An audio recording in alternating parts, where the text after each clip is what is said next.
So today we're going to talk about how all of these biochemical pathways that we've learned in class are all interconnected and key details of each one along the way. Starting off, these are really small pictures. Didn't originally plan to do this on a whiteboard. Didn't also want to kill more trees though to be able to make this presentation. So I'm going to zoom in on the end. Bear with me, but I promise you they're all there and we'll get through this.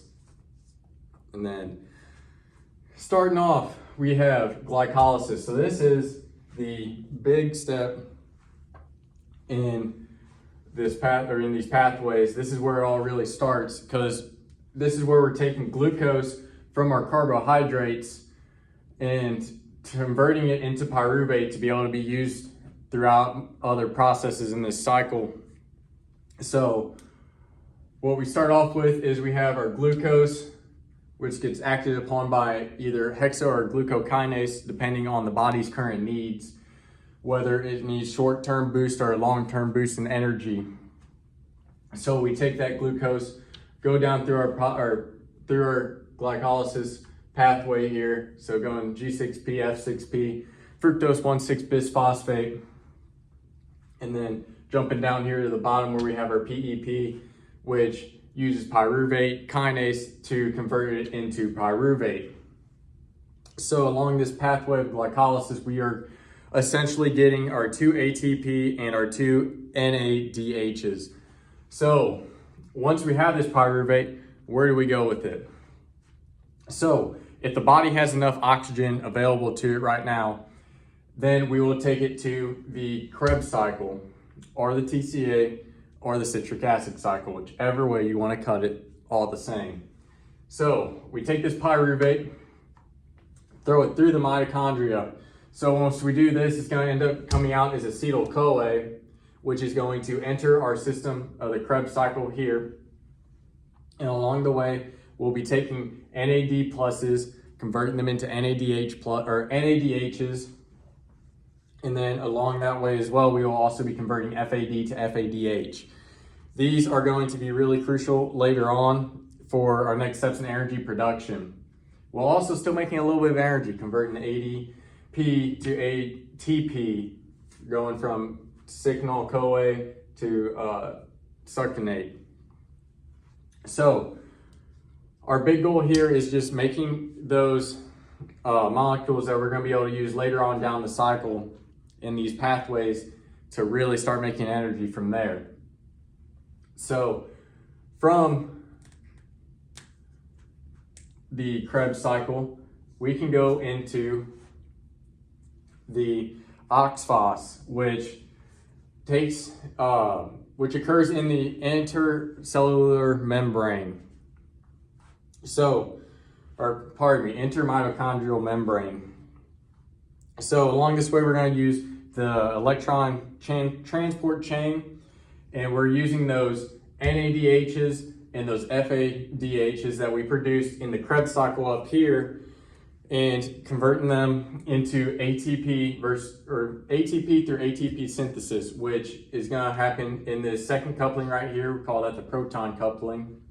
But starting out, going back here into our redox coupling, which is going to be the first coupling, as you probably guessed.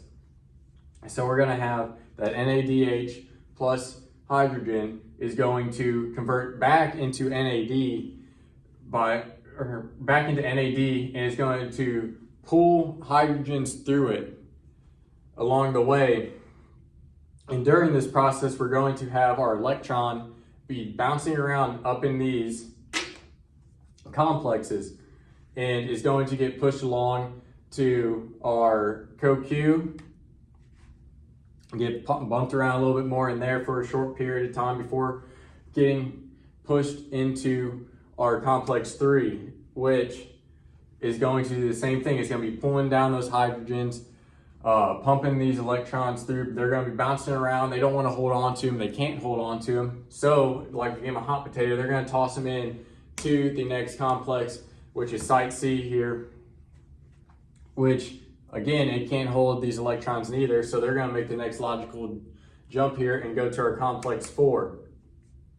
So these electrons along the way are bumping around in these complexes, to get to our final goal right here, which is taking all this hydrogen we pumping it back the other way, and turning our ATP synthase, which pulls together all these processes we went through up here to just start pumping out energy, start pumping out ATP by taking ADP plus an inorganic phosphate and then pumping it into that ATP.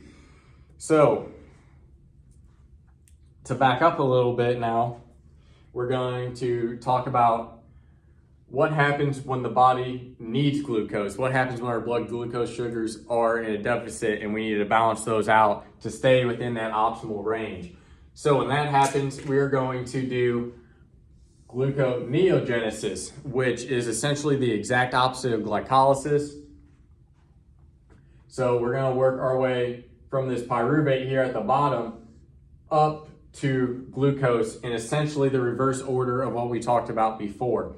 So working from our pyruvate, going to oxaloacetate, PEP, all the way back up to F6P, G6P, and then finally glucose.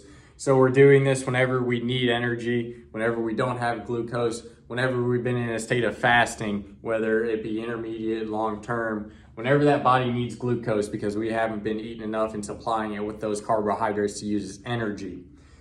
So, bouncing around a little bit more again, we're going to talk about glycogenesis, which are these two drawings right here. So, this is the process of converting glucose into glycogen, and you're asking yourself, why are we doing this? Why does that matter? So, we need glycogen because it is a storable state of energy that we can put into our muscles, our muscle tissues, and our liver.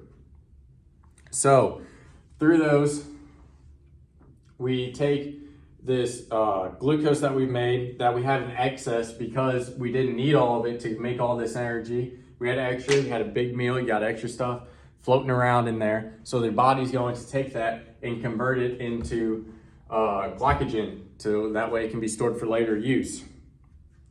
And during this time, we'll have our glucose is going to get converted into G6P, down to G1P, UDP, glucose, and then finally glycogen, where it can be used for storage.